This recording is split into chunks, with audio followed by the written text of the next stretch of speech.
Сайн байцгаана уу? Руна ТV суугтаа тавтай морилцгаано уу? Өнөөдөр бид та бүхэнд бэлдсэн хэрэгээ ярихаасаа өмнө нэгэн бүтээгдэхүүний талаар танилцуулаад тэгэд ярьж эхлэе.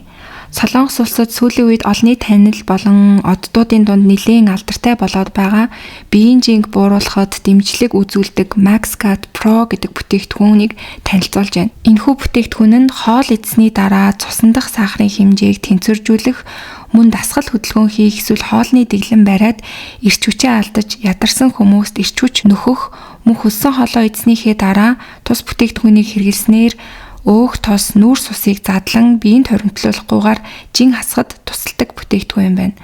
Та бүхэн бүтээгдэхүүний талаар орц найрлага, дэлгэрэнгүй мэдээллийг нь бүтээгдэхүүний Facebook болон Instagram хуудаснаас нь авч болох юм. Өнөөдөр би та бүхэндээ Японд гарсан нэгэн аимшигтай жигшүүрт хэргийн талаар бэлтгэлээ. Японы Миязаки мужийн Такашихо хэмээх намгүм уулын тосгонд 2018 оны 11-р сарын 25-нд 6 хүний амь нас алдагдсан хэрэг гардаг. Амиа алдсан хүмүүсийн дунд нэг айлын бүхэл бүтэн гэр бүл мөн тэднийд орсон хөршин байсан.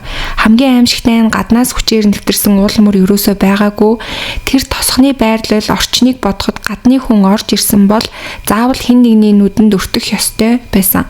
Тэгэхээр ганцхан дүгнэлт үлдсэн алуурчин бол тосхны хүн байсан гэсэн дүгнэлт байгаа. Такашихогийн уулархаг бүс нутаг бол Японы олон домог үүссэн газар гэж яригддаг.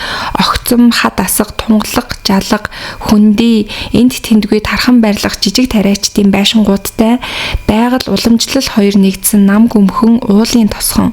Энэ тосгонд 44 настай Мацуока Фумияки гэдэг хүн орон нутгийн сайн дурын гал унтраах ангийн ахлагчаар ажилладаг. Японы сайн дурын гал унтраах анги гэдэг нь нутгийн иргэдийн өөрсдийн хүсэлтээр оролцож байгуулсан байгууллагыг хэлдэг. Тэд цалин хөлснөөс илүүтэйгээр нутаг орондоо үйлчилдэг. Гал үер зэрэг гамшиг тохиолдоход хамгийн түрүүнд очиж анхны хариу арга хэмжээ аврах ажиллагаанд оролцдог байгууллага. Ялангуяа дэд бүтэц сул зам муутай ийм уулын тосгонд тэдний үүрэг маш чухал байдаг. Мэргэжлийн гал сөнөөгчд эртэж тэр нутгийнхны хамгийн ихний хамгаалалт нь болдог тийм сайн дурын байгууллага гэсэн үг.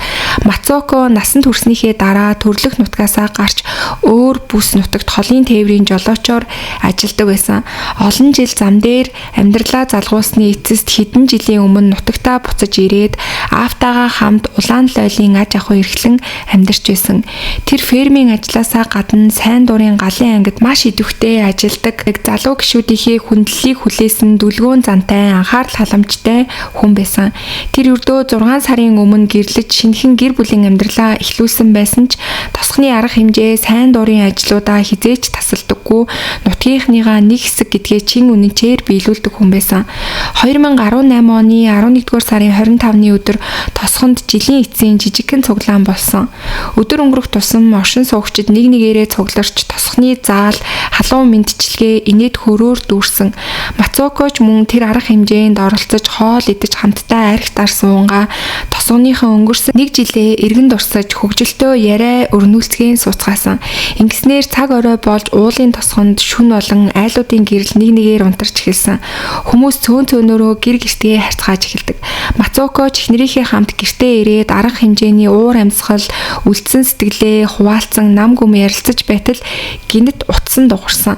Тэр үед тэд гэртээ ирээд удаагүй байсан болохоор Мацуоко цуглаан цуусан хүмүүсээс хэн нэг нь согтоод асуудал үүсгэсэн юм бах та гэж таамаглан санаа зовсон байдалтай утсаа автал нөгөө талд нь ойролцоо амьдардаг хөрш Ибош Масахиро байсан. 42 настай Масахиро нь мод тээвэрлэдэг компанид ачааны машины жолоочоор ажилладаг байсан. Түүхий гойлон тээвэрлэдэг ажлаараа дамжуулан урд нь мөн жолооч хийж байсан болохоор Мацуокотой танилцаж татнассан байсан. Удалгүй тэр Мацуокогийн эхнэртэй ч татнасаж хоёр айл бие биедээ ирж очдог болцгоосон байсан. Ялангуяа Масахиро тосхны сайн дурын галын ангид орсноор тэр хоёрын харилцаа улам ойртож сургалт тосхны арга хэмжээнд хамт оролцсноор энгийн хөршийн харилцаанаас илүү бие биедээ итгэдэг мэддэг дотн хүмүүс болцгоосон байсан. Эхэндээ жирийн танил байсан ч сүүлдээ бараг гэр бүлийн гишүү мэт санагдах хэмжээнд ойртож нэгнийдээ байн горж гардаг хөршүүд болцгоосон. Тэр орой болсон хойно залгасан хүн бол Масахиро байсан. Масахиро хаяа эхнэр Ибоши Микикотогоо ширүүн маргалддаг байсан.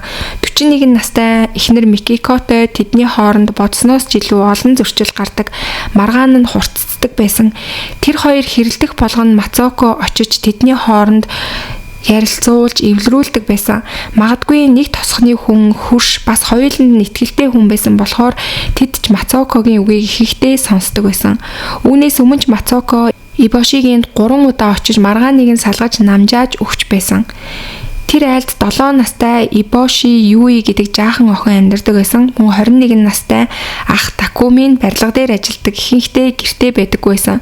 Гэрийн уур амьсгал ширүүсч хүүтэн хүндий болох бүр нүд нь айцаар дүүрсэн тэр жаахан охины дүр Мацокогийн санаанаас гардаггүй байсан учраас насанд хүрэхчид хоорондоо орилж хашгирч гэр дотор ширүүн хэрүүл өрнөж эхлэхэд Мацоко очиж түүнийг салгаж охиныг аврах хэрэгтэй гэж боддог байсан. Тэр айлд мөн эмээ өвөн байсан ч өндөр настай хоёр хүн учраас тэдний уур амьсгалыг бүрэн зогсоож чадахгүй гэдгийг тэр мэддэг байсан. Тиймээс тэд дуудсан л бол Мацоко очихоос өөр аргагүй санагддаг байсан. Тэр шүнж муу ялгаагүй байсан. Мацоко би байна уучлаарай. Гэхдээ яг манайд хүрээд ирээч. Эхнэртэйгээ маш том хэрүүл болчихлоо. Би догт уучраа олж чадахгүй байна гэж хэлдэг. Масахирогийн хоолоо утасны цанаас яарсан төгссөн өнгөтэй сонсогдсон. Мацоко хэсэг эргэлцсэн шүн аль хэдийн орой болсон гэвч эцэст нь за ойлголоо гэж хариулаад уцаа тасалдаг. Ингээд оройн 9 цагийн үед эхнэр аав хоёр нь шүн орой болчихлоо битгий яв гэж хоригдсан ч тэр хүрмээ өмсөөд гэрээсээ гардаг. Гэвч тэр явдал түүний амьдралын сүүлчийн алхам болно гэдгийг хэн ч мэдээгүй. Цаг өнгөрсөөр л исэн тэр шөнө Мацоко гэртээ эргэж ирээгүй. Маргааш өглөө нь эрт талбай руу явах ёстой байсан.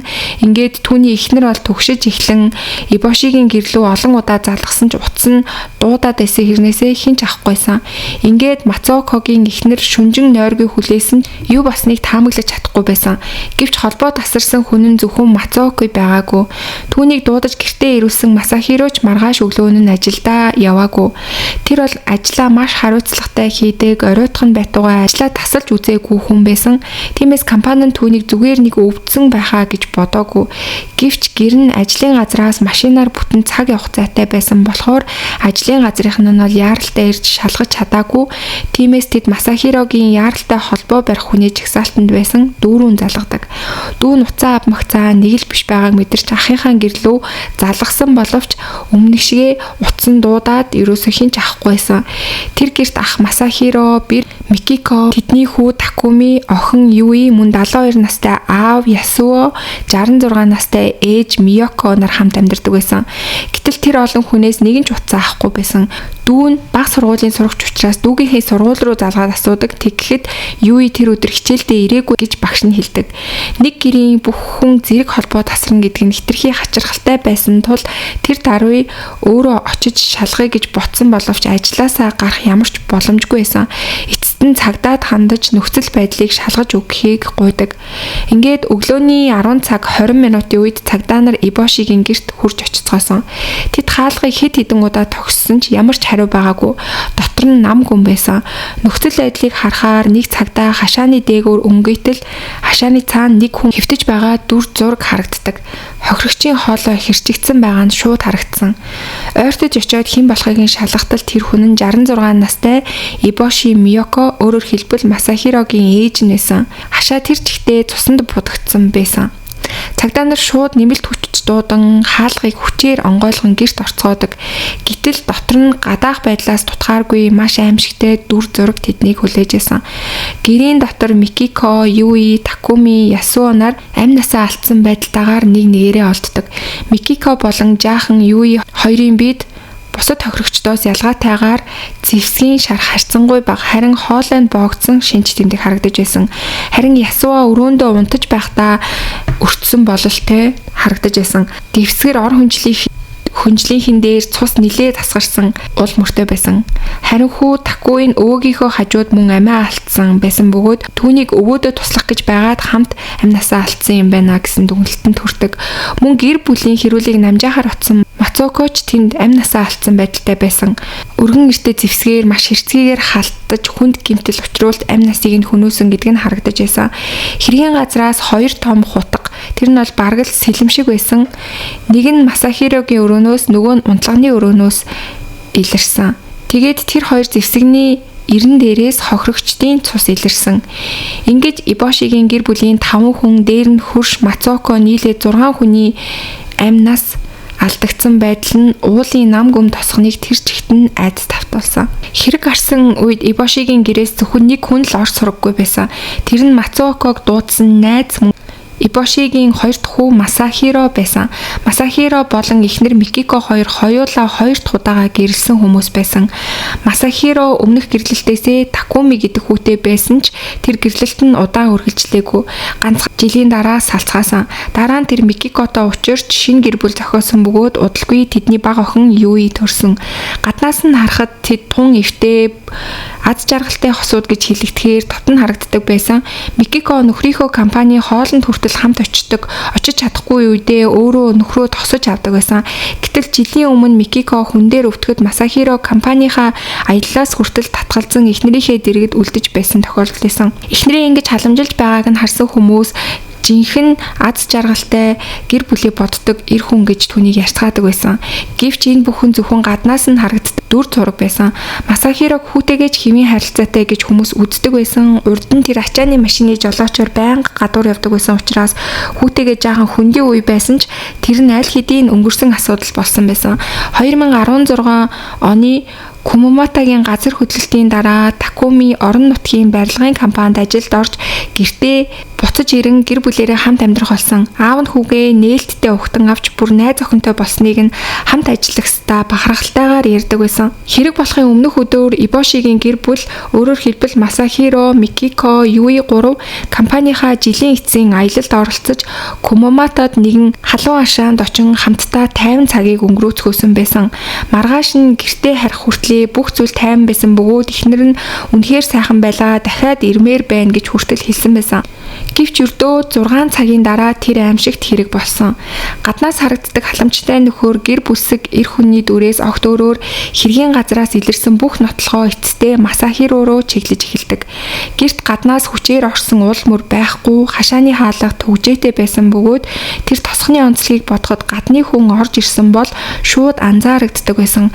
Дээрээс нь мөрдөн байцаагчид Масахиро 2 хутгийг онлайнаар худалдаж авсан байсныг нь тогтоосон. Түүнийг гол сэжигтэн гэж үзэх хангалттай үндэслэл үүсч эхэлдэг. Нэмж хэлэхэд Масахирогийн ДНХ хутганы ишнээс мөн илэрч хохирогчдын цус түүний өрөөнд өлгөөтэй байсан хувцснаас ч илэрдэг.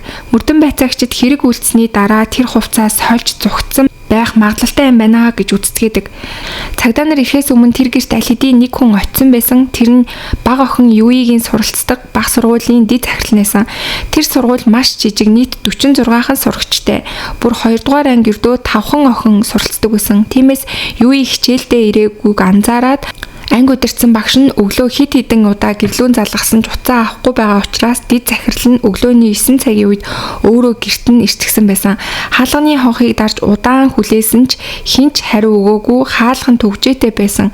Тийм учраас ямар нэгэн зүйл буруу байгааг мэдэрсэн ч тэр үед хинч дотор нь ийм эмгэнэлт хэрэг өрнсөн гэж таамаглаагүй. Цагдаа нарыг ирэхээс өмнө сургууль руугаа буцаад явсан байсан.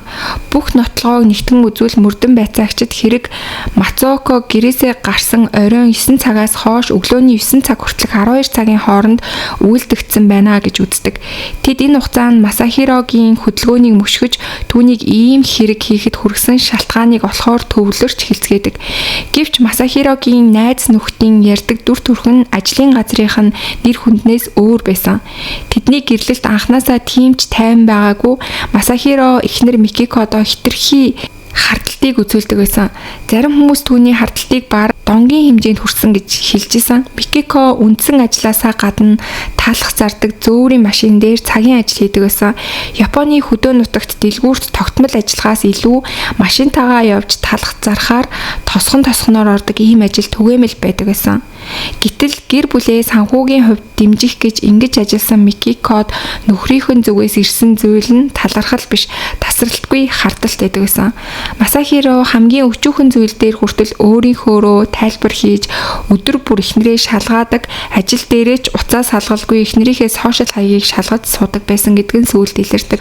Тэгээд сүүлд гарч ирсэн баталгаагаар бол үүний хэрэгтэй өөр хүнтэй явуулдаг байсан нь эхнэр Микикон биш харин нөхөр Масахиро өөрөө байсан гэдг нь илэрдэг.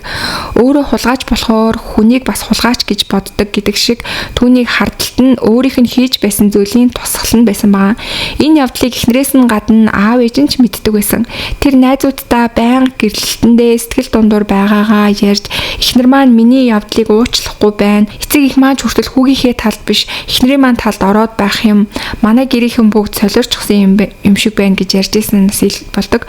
Охин юуийн баг сургуульд орсноор тэдний харилцаа гаднаасаа нэлээд дээрцэн юм шиг харагдчихсэн. Хэрэг болохоос 3 сарын өмнө Масахиро нэг найзтай эхнэрийнхээ талаар маш уртаагаар ингэж ярьсан байсан. Микико хуучин найз залуутайгаа уулзаад байгаа юм шиг мэдрэмж төрөөд байна. Гэтэл намайг өөрөө хүнийг араар тавьж байна гэж буруутгаад байх юм гэж хэлсэн байсан. Энэ нь бол богинохон яриа байсан ч гэсэндээ тэдний хоорондын ан цав хэрүүл гүн басныг харуулж байсан. Хоёулаа бие араар нь тавьж байна гэж сэжиглэж итгэл нь аль хэдийн үгүй болсон байсан. Жаахан охиныхоо төлөө л нэг гэрт хамт амьдарч байсан болохоор тэдний хооронд хайр гэхээсээ илүү үзэн ядалт үлдсэн байх магадлалтай байсан. Масахиро эхнэрээ өмнө нь таньдаг байсан өөр нэг залуутайгаа уулздаг гэж баттгаж байсан. Харин Микико нөхрөө хуучин эхнэртэйгээ дахин холбоо барьж эхэлсэн гэж сэжгэлдэг байсан. Энэ их стрессэн дор Микико өдөр ирэх тусам туурж ядарч эхэлсэн. Тэр өдөр бүр ажилласаа ирэхэд нөхөр нь хаана байсан, хинтээ уулзсан, юу хийснийг нь байцаадаг байсан бөгөөд өг нь өчүүхэн төдий зөвхөд л түүнийг дарамталж эхэлдэг байсан. Маргаан зөвхөн хэрүүлээр дуустдаггүй, заримдаа хүчирхийлэлд хүрдэг байсан байгаа. Масахирогийн аав ээж хоёр бэр Микикогийнхоо талд бат зогсдог байсан. Тэд хүүгээ урдын адил жирийн байха болсон байна. Сүүлийн үед хүү маань сэтгэл санааны хувьд докторгүй болчихлоо. Бараг хий хоосон хардталтанд автчихсан юм шиг байна гэж ярьцгаан гэр бүлийнхэн нь Масахирог сэтгэл зүйн зөвлөгөө авахулсан байсан. Тэгээ түүний авсан зөвлөгөө нь болохоор хий хардталттай холбоотой зөвлөгөө байсан. Гэхдээ энэ зөвлөгөө авах уулзалтанд бол Масахиро ганцхан л удаа очсон байсан. Тэгээ үүнийхээ дараа эсэргээрээ Масахиро намайг өвчтөө хүн шиг гэр бүлийнхэн маань үзэж байна гэж бүр маш их ууралж исэн гэдэг нь сүлдээл болдог. За гэхдээ бол түүнийг сэтгэл санаа докторгүй байсан гэх ганцхан шалтгаанаар хүүхдүүд болон хөршөө хүртэл хөнөөсөн гэж дүгнэх нь боломжгүй байсан. Хэргийн арга барил нь туйлын хэрцгий байсан болохоор цагдаа нар бол шалтгааныг нь олоход маш хэцүү байсан. Эхнэр Микико боомлогдсон байсан бол хүү Такуми эцэг их мөн танил Мацуоко нар хутгаар маш харгасаар хутгалуулж хөнөөгдсөн байсан. Ялангуяа ээжд нь учруулсан үхлийн шархнууд нь энэ халдлага ямар хүчтэй догшин байсныг харуулж байсан. Мэргэжилтнүүд нэг зүйл дээр онцгой анхаарал хандуулсан. Тэдний таамагласнаар Масахиро эхнэрээсээ илүүтэйгээр өөрийг нь буруутгаж ухааруулж сэтгэл зүйн зөвлөгөө авахыг хүсдэг, шаарддаг байсан гэр бүлийнхэн болон Мацуоко руу илүү гүн уур хилэнд хийж байсан байх магадлалтай юм байна гэж үзсэн. Түүнийг шүүмжилж өөрчлөхийг шаарддаг хүмүүс рүү чиглэсэн өвш хонзон эцтэй ийм аимшигтэй зүйлд хүрсэн байх магадлалтай юм байна гэж үзчихсэн. Гэхдээ энэ бүхэн зөвхөн мөрдөн байцаагчдын таамаглал байсан. Хэргийн үннийг олохын тулд хамгийн чухал нь гол хүн болох Масахирог олох нь бол хамгийн зайлшгүй зүйл байсан. Гэвч 11 сарын 26-ны орой маш харамсалтай эмгэнэлт мэдээ ирдэг. Масахирогийн машин хэргийн газраас ойролцоогоор 3 км-ийн зайтай Такачихо гүүрний ойролцоо зогсоол дээрээс олддог. Машин дотор харин хинч байгаагүй. Цагдаа нар тэр даруй усан ирлийн баг дуудсан. Такачихо гүүр нь ойролцоогоор 115 м-ийн өндөр бараг 30 давхар барилгатай тэнцэх хэмжээний тийм өндөр гүүрээсэн. Тэр өндрөөс унсан хүн амьд гарах магадлал бараг байхгүй. Хэрвээ Масахиро үнэхээр тэндээс үсэрсэн бол энэ хэргийн үнэн мөнхөд илэрх боломжгүй болно гэсэн үг. Ирлийн ажиллагаа үргэлжлэх тусам хамгийн муу таамаглал бодит байдал болж хувирдаг. Эцэст нь мөрдөн байцаагчид гүүрний доороос Масахирогийн цогцыг олсон. Ямар ч гэрээслэл амиа хорлох талаар бичсэн тэмдэглэл үлдээгээгүй. Гүүрний хашлага дээрээс түүний хурууны хээ илэрсэн тул өөр хүн оролцсон магадлал байхгүй гэдгийг бол харуулж исэн. Ингээд цорын ганц сэжигтэн нас орсноор энэ хэргийн жинхэнэ шалтгаан юу болсон тухай бүрэн үнэн илэрх бүх найдвар тасардаг. 2019 оны 7 сарын 24-нд Миязаки мужийн цагдаагийн газар албан ёсоор мөрдөн шалгах ажиллагааг хаасан. Ингэж Масахирогийн сэтэл тэр шөнө яг юу болсон бодит үнэн бүхэн Такашихо гүүрний доор үрд булшлагдсан. Тэр яагаад 2018 оны 18 сарын 25-нд Мацуоко гэртээ дуудсан, яагаад аимшиг тадлага болохын яг өмнөх мөч хүртэл бүх зүйл хэвээ юм шиг үргэлжилж жүжиглж байсан, тэр хүн үнэхээр хязгаартаа тулж байгааг хэн нэгэн анзаараасай гэж дотроо хүсэж байсан уу гэд бүх зүйл таамаг төдий болоод тэгээд энэ хэрэг бол бүрмөсөн хаагдсан байгаа. За ингээд өнөөдрийн та бүхэн бэлтгэж хүргэсэн хэрэг бол маш харамсалтай. Японы нэгэн гэр бүлд тохиолдсон төдийгүй хажуутлын хөрш айлын залуу хүртэл гэр бүлийн маргааныг тассан зогсоох гэж ороод өөрөө амь насаа алдаад алуурч нь шидгэлэж хүлээж чадалгүй амиа хорлож нас орсон маш харамсалтай, эмгэнэлтэй ийм хэрэг байлаа. За тэгээд та бүхэн бас энэ нэрийг сонсоод өөрт төрж байгаа таамаглал сэтгэлдлүүдээ комент хэсэгт бичиж үлдээгээрэй. Мөн сувг дээрээ лайк, subscribe дарж сувгаа дэмжихээ битгий мартаарай. За тэгээд бүгдээрээ удахгүй дараагийнхаа дугаараар эргээд уулзцгаая.